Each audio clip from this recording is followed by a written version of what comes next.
ত্রয়োদশ জাতীয় সংসদ নির্বাচনে ২৯৯ আসনের মধ্যে ২১৩টি আসনের বেসরকারি ফলাফল ঘোষণা করা হয়েছে। ঘোষিত ফলাফলে বাংলাদেশ জাতীয়তাবাদী দল বিএনপি ও তাদের জোটের প্রার্থীরা ১৬৫টি আসনে জয় পেয়েছে। এর মধ্য দিয়ে বিএনপি নেতৃত্বে আগামী সরকার গঠন নিশ্চিত হয়েছে। অন্যদিকে বাংলাদেশ জামায়াতে ইসলামী নেতৃত্বাধীন ১১ দলীয় জোটের প্রার্থীরা ৪৫টি আসনে জয়ী হয়েছেন। এছাড়াও অন্যান্য দলের ও স্বতন্ত্র প্রার্থীরা ২টি আসনে জয় পেয়েছেন। রাতে ভোট গণনা শেষে আসনগুলোর বেসরকারি ফলাফল ঘোষণা করা হয়। এর আগে বৃহস্পতিবার সকাল ৭টা ৩০ থেকে সারা দেশের ৪২,৭৭৯টি কেন্দ্রে একযোগে ভোট গ্রহণ শুরু হয়। এদিন সকাল থেকে কেন্দ্রগুলোতে ভোটারদের উপস্থিতি কম থাকলেও বেলা বাড়ার পর ব্যাপক ভিড় লক্ষ্য করা যায়। শেরপুর ৩ আসনের নির্বাচন কার্যক্রম স্থগিত হওয়ায় এবার ২৯৯ আসনে মোট ২,০২৯ জন প্রার্থী ছিলেন। এর মধ্যে রাজনৈতিক দলের প্রার্থী ১,৭৫৫ এবং স্বতন্ত্র ২৭৪, নারী প্রার্থী ৮৩ জন। ২০০৮ সালে নিবন্ধন প্রক্রিয়া শুরুর পর এবারই সবচেয়ে বেশি রাজনৈতিক দল নির্বাচনে অংশ নিয়েছে। বিএনপি, জামায়াতে ইসলামী, জাতীয় নাগরিক পার্টি সহ মোট ৫১টি দল নির্বাচনে প্রতিদ্বন্দ্বিতা করছে। ত্রয়োদশ জাতীয় সংসদ নির্বাচনে বিপুল সংখ্যক আসনে নির্বাচিত হয়েও দলের চেয়ারম্যান তারেক রহমানের নির্দেশে কোনো আনন্দ মিছিল ও সভা না করার ঘোষণা দিয়েছে বিএনপি। মধ্যরাতে বিএনপি সিনিয়র যুগ্ম মহাসচিব অ্যাডভোকেট রুহুল কবির রিজভী স্বাক্ষরিত এক প্রেস বিজ্ঞপ্তিতে এ তথ্য জানানো হয়। এতে বলা হয়, বিপুল সংখ্যক ভোটে বিজয়ী করায় ঢাকা মহানগর সহ দেশব্যাপী বিএনপির পক্ষ থেকে দেশবাসীকে আন্তরিক শুভেচ্ছা ও মোবারকবাদ জানানো হয়েছে। এ উপলক্ষে ১৩ ফেব্রুয়ারি শুক্রবার বাদ জুমা গণতন্ত্রের মা সাবেক প্রধানমন্ত্রী মরহুমা বেগম খালেদা জিয়ার বিদেহী আত্মার মাগফিরাত ও দেশবাসীর প্রতি শুভকামনায় বাংলাদেশ জাতীয়তাবাদী দল বিএনপির উদ্যোগে ঢাকাসহ দেশব্যাপী মসজিদে মসজিদে জুমার নামাজ শেষে দোয়া অনুষ্ঠিত হবে। বিজ্ঞপ্তিতে বলা হয়, জাতীয় সংসদ নির্বাচনে বিপুল ভোটে বিজয়ী হওয়ায় বিএনপির পক্ষ থেকে কোনো আনন্দ মিছিল কিংবা কোনো সভা যাবে না। ঢাকাসহ দেশব্যাপী বিএনপি এবং এর অঙ্গ ও সহযোগী সংগঠনের সব পর্যায়ের নেতাকর্মী ও সাধারণ জনগণকে দেশব্যাপী মসজিদে মসজিদে অনুষ্ঠিতব্য দোয়ায় অংশগ্রহণের জন্য অনুরোধ করা হলো। একই সঙ্গে সারা দেশে মন্দির, গির্জা ও প্যাগোডা সহ অন্যান্য উপাসনালয়ে স্ব ধর্মীয় সম্প্রদায়ের মানুষদেরকে সৃষ্টিকর্তার কাছে প্রার্থনা করার জন্য অনুরোধ করা হলো। কক্সবাজার ১ আসনে ৯৫,৮৪০ ভোটের ব্যবধানে বিজয়ী হয়েছেন বিএনপির স্থায়ী কমিটির সদস্য সালাউদ্দিন আহমেদ। বৃহস্পতিবার রিটার্নিং কর্মকর্তার কার্যালয় থেকে প্রাপ্ত বেসরকারি ফলাফলে বিজয় নিশ্চিত হওয়ার পর রাত ১১টার দিকে সালাউদ্দিন আহমেদ বলেন, বিএনপি কোনো বিজয় উল্লাস করবে না, জনগণের প্রত্যাশা পূরণ করাই এখন প্রধান কর্তব্য। তিনি বলেন, রাষ্ট্র পরিচালনায় ভুল হতে পারে, কিন্তু জনগণ মনে করেছে দেশের স্বাধীনতা ও সার্বভৌমত্ব বিএনপির হাতে নিরাপদ। দেশের অনেক কেন্দ্রে ভোট গ্রহণের পর ভোট গণনা শেষ হলেও রিটার্নিং কর্মকর্তারা ফল ঝুলিয়ে রেখেছে বলে অভিযোগ তুলেছেন বাংলাদেশ জামায়াতে ইসলামীর আমির ডা শফিকুর রহমান। রাতে মগবাজারে জামায়াতের কেন্দ্রীয় কার্যালয়ে আয়োজিত এক জরুরি সংবাদ সম্মেলনে এমন অভিযোগ তোলেন জামায়াত আমির। তিনি বলেন, একটা নির্বাচন যখন হবে সবাই জিতবে না, কেউ জিতবে কেউ হারবে, কিন্তু জামায়াতের কিছু অবজারভেশন আছে যেগুলো জাতির সামনে তুলে দেওয়া হবে। ১৩ তারিখের ভিতরে রেজাল্ট দিবেন, আমরা সেটা দেখার অপেক্ষায় আছি, তারা দেন কিনা। যদি দিয়ে থাকেন ভালো, না দিয়ে থাকলে আমরা সঙ্গত সীমা পর্যন্ত অপেক্ষা করব। কিন্তু এই যে কিছু আসনে ইঁদুর বিড়াল খেলা, এমনকি ঢাকা ৮ আসন এখনও ঝুলে থাকবে কেন, সেখানে কি হচ্ছে এটা আপনারা সাংবাদিকরা জানেন। এই বিষয়গুলো কিন্তু সুস্থ ধারার রাজনীতির পরিচয় বহন করে না, এগুলো অসুস্থ ধারার রাজনীতি। তো সেই বিষয়গুলো আমরা বিবেচনায় নিব, জাতিকে আমরা যতটুকু জানানো দরকার মনে করব জানাবো, যাতে ভবিষ্যতে একই মন্দ কাজের চর্চা অথবা ধারাবাহিকতা না থাকে। দর্শক, এই মুহূর্তে জামাতের নির্বাচনী কার্যালয়ে আছেন সহকর্মী SM আরিফ, যুক্ত হচ্ছে তার সাথে। আরিফ, নির্বাচনের ফলাফল নিয়ে জামাত কি আনুষ্ঠানিক কোনো প্রতিক্রিয়া জানিয়েছে? আমাদের জানাবেন।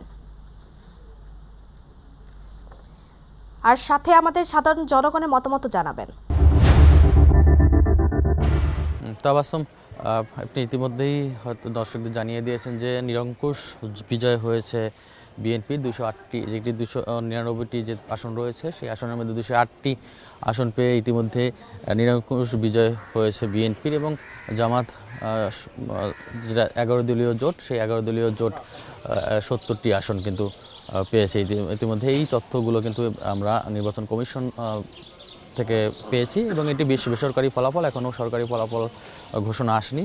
তো সেই সরকারি ফলাফল ঘোষণা আসার পর আসলে মূল যে নির্বাচনী ফলাফল সেটি আসলে বলা যাবে। তবে একটু জানিয়ে রেখে, গতকালকে থেকে নির্বাচনটা যেটি হয়েছে ভোট গ্রহণ, সেটি কিন্তু আসলে সুষ্ঠুই বলা যায়, এবং কোনো পক্ষই কিন্তু ভোট গ্রহণের পর এই ভোট গ্রহণ নিয়ে কোনো কথা বা অভিযোগ ছিল না। আমরা জামাতের ব্রিফিং দেখেছি, আমরা বিএনপির ব্রিফিং দেখেছি, এবং শেষে কিন্তু ইলেকশন কমিশন, যেটি নির্বাচন কমিশন থেকেও ব্রিফিং করা হয়েছে, তখন কিন্তু প্রধান নির্বাচন কমিশনার কিন্তু বলেছিলেন যে এই নির্বাচন অতীতের যে কোনো মানদণ্ডের তুলনায় কিন্তু সঠিক, সুষ্ঠু এবং নিরপেক্ষ হয়েছে, তারা করতে পেরেছেন, সেই প্রত্যাশা কিন্তু তারা জানিয়েছেন। এই কিছুক্ষণ আগে জামাতের পক্ষ থেকে কিন্তু একটি প্রেস ব্রিফিং করা হয়েছিল, সেখানে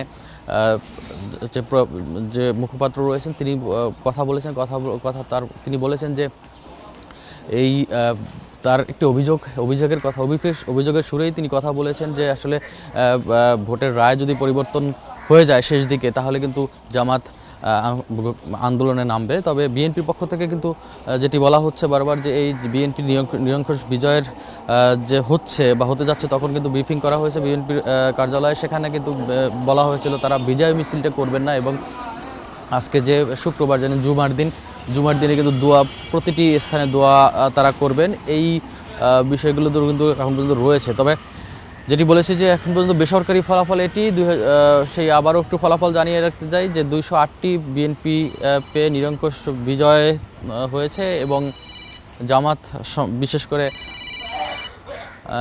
জামাত 11 দলীয় জোট, সেই জোট কিন্তু আসলে পেয়েছে 70টি ভোট, সেটি 70টি আসন, সেই আসন, এবং স্বতন্ত্র আমরা দেখেছি যে 4টি আসন, এনসিপি কিন্তু 5টি আসন পেয়েছে, সেটিও আমরা দেখেছি। তো এই আসলে ভোটের মাঠে যেটি সবচেয়ে বেশি, এই ভোটটি যে কারণে সবচেয়ে বেশি আলোচিত, সেটি হলো 5 আগস্টের পরবর্তী সময়ে ভোট, এবং দীর্ঘ 17 বছর অনেকেই কিন্তু বলেছেন যে ভোট দিতে পারেননি। আমরা অনেক কেন্দ্রগুলোতে ঘুরেছিলাম, সাধারণ যারা ভোটার রয়েছে তাদের সাথে কথা বলেছি, তারা যেমনটি জানিয়েছেন যে দীর্ঘদিন পর তারা একটি ভোট, সুন্দর একটি সুষ্ঠুভাবে ভোট কেন্দ্রে গিয়ে ভোট দিতে পেরেছেন। তারা এই কারণে কিন্তু এই ভোটটি একটি অন্যরকম মাত্রা কিন্তু যোগ করেছে, এবং জয় পরাজয় যেটিই হোক, এবারের 2026-এর নির্বাচন একটি অন্যরকম আবহ তৈরি করেছে, অন্যরকম আমেজ তৈরি করেছে। সেটি কিন্তু সব পক্ষই, বিশেষ করে যারা রাজনৈতিক দলের নেতাকর্মী রয়েছেন তারা যেমনটি বলছেন, সাধারণ মানুষ, বিশেষ করে ভোটাররা যারা রয়েছেন, তারাও কিন্তু সেই এক বাক্যে সেটি স্বীকার করেছেন যে এই ভোটটি, 2026-এর ভোটটি একটি অন্যরকম আবহ তৈরি করেছে। তো এই ছিল আমার কাছে এখান থেকে সর্বশেষ।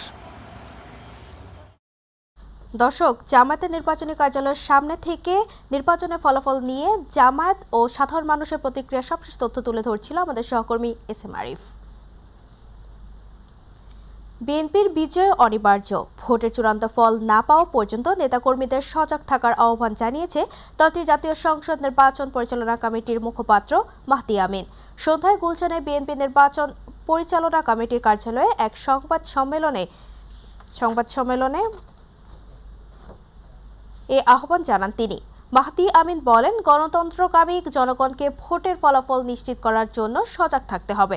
তিনি বলেন, জনগণ যে আবেগ ও আকাঙ্ক্ষা নিয়ে ভোটাধিকার প্রয়োগ করেছে, ইনশাআল্লাহ গণতান্ত্রিক বাংলাদেশের নির্বাচিত সরকার তা আন্তরিকভাবে প্রতিপালন করবে। পরাজয়ের আশঙ্কায় আমাদের প্রতিপক্ষ রাজনৈতিক দল গতকাল রাত থেকে অনেক জায়গায় অনাকাঙ্ক্ষিত এবং সহিংস বেশ কিছু ঘটনার জন্ম দিয়েছে, যা সচেতন মিডিয়া গোচরে এনেছেন এবং জনগণ প্রতিহত করেছেন।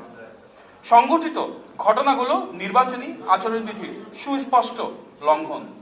নির্বাচন কমিশন, আইন শৃঙ্খলা বাহিনী এবং অন্তর্বর্তী সরকারের প্রতি নির্বাচনের ফলাফল ঘোষণা হওয়া পর্যন্ত পরিবেশ নির্বিঘ্ন রাখার ব্যাপারে ধারাবাহিকতা অক্ষুণ্ণ রাখার প্রত্যাশা করছি।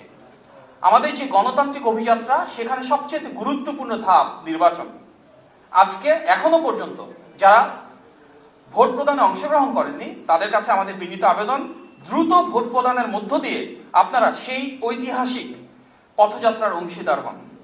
আজকের এই নির্বাচনে আমাদের সকলের প্রধান লক্ষ্য গণমানুষের অধিকার প্রতিষ্ঠা করে সবাই যার যার পছন্দের প্রার্থীকে ভোট দেওয়ার মাধ্যমে রাষ্ট্রীয় মালিকানা পুনরুদ্ধার করি। প্রধান নির্বাচন কমিশনার এএমএম নাসির উদ্দিন বলেছেন, জাতিকে যে ওয়াদা নির্বাচন কমিশন দিয়েছিল সেই ওয়াদা পরিপূর্ণ করতে পেরেছে। কমিশন সবাইকে দেখাতে চায় কোনো ধরনের কোনো লুকোচুরি নেই, সম্পূর্ণ স্বচ্ছ একটি নির্বাচন দেওয়ার চেষ্টা করেছে ইসি। রাতে নির্বাচন কমিশনের ফলাফল ঘোষণা অনুষ্ঠানে স্বাগত বক্তব্যে তিনি কথা বলেন। তিনি বলেন, সবাই মিলে অনেক দিনের একটা প্রত্যাশিত সুন্দর নির্বাচন হয়েছে। সবার সম্মিলিত যে চেষ্টা, যে কষ্ট তা সার্থক হয়েছে। প্রধান নির্বাচন কমিশনার বলেন, শতভাগ পারফেক্ট নির্বাচন বলা না গেলেও একটা সুন্দর নির্বাচন হয়েছে। শতভাগ পারফেক্ট নির্বাচন কোথাও হয় না উল্লেখ করে তিনি বলেন, অতীতের ইতিহাসের যে কোনো মানদণ্ডে এটি অত্যন্ত ভালো ও গ্রহণযোগ্য নির্বাচন। কিছু ত্রুটি বিচ্যুতি সীমাবদ্ধতা থাকবেই, এটা 18 কোটি লোকের দেশ। আমার মনে হয় অতীতের ইতিহাস যদি আমরা দেখি, ইনশাল্লাহ যে কোনো মানদণ্ডে এটা অত্যন্ত ভালো নির্বাচন, গ্রহণযোগ্য নির্বাচন, এবং যে জাতিকে যে ওয়াদা আমরা দিয়েছিলাম সে ওয়াদা আমরা পরিপূর্ণ করতে পেরেছি বলে আমরা মনে করি। আপনাদের সহযোগিতা না হলে কিন্তু আমরা এই সুন্দর নির্বাচনটা উপহার দিতে পারতাম না। আমরা আপনাদের কাছে অত্যন্ত কৃতজ্ঞ, দেশবাসীর কাছে কৃতজ্ঞ, রাজনৈতিক নেতৃবৃন্দের কাছে কৃতজ্ঞ। ত্রয়োদশ জাতীয় সংসদ নির্বাচনের ফলাফল নির্ধারণ হয়ে গেলেও 3টি আসনের ফল ঘোষণা স্থগিত রাখবে নির্বাচন কমিশন। আসনগুলো হলো শেরপুর 2, চট্টগ্রাম 2 এবং চট্টগ্রাম 4। মূলত এসব আসনে জয়ী প্রার্থীদের বিরুদ্ধে আদালতে মামলা থাকায় এমন সিদ্ধান্ত নেওয়া হয়েছে। মামলাগুলো নিষ্পত্তি না হওয়া পর্যন্ত এগুলোর ফলাফল ঘোষণা স্থগিত থাকবে। বৃহস্পতিবার ইসির এ সংক্রান্ত 3টি আলাদা চিঠি জারি করা হয়েছে।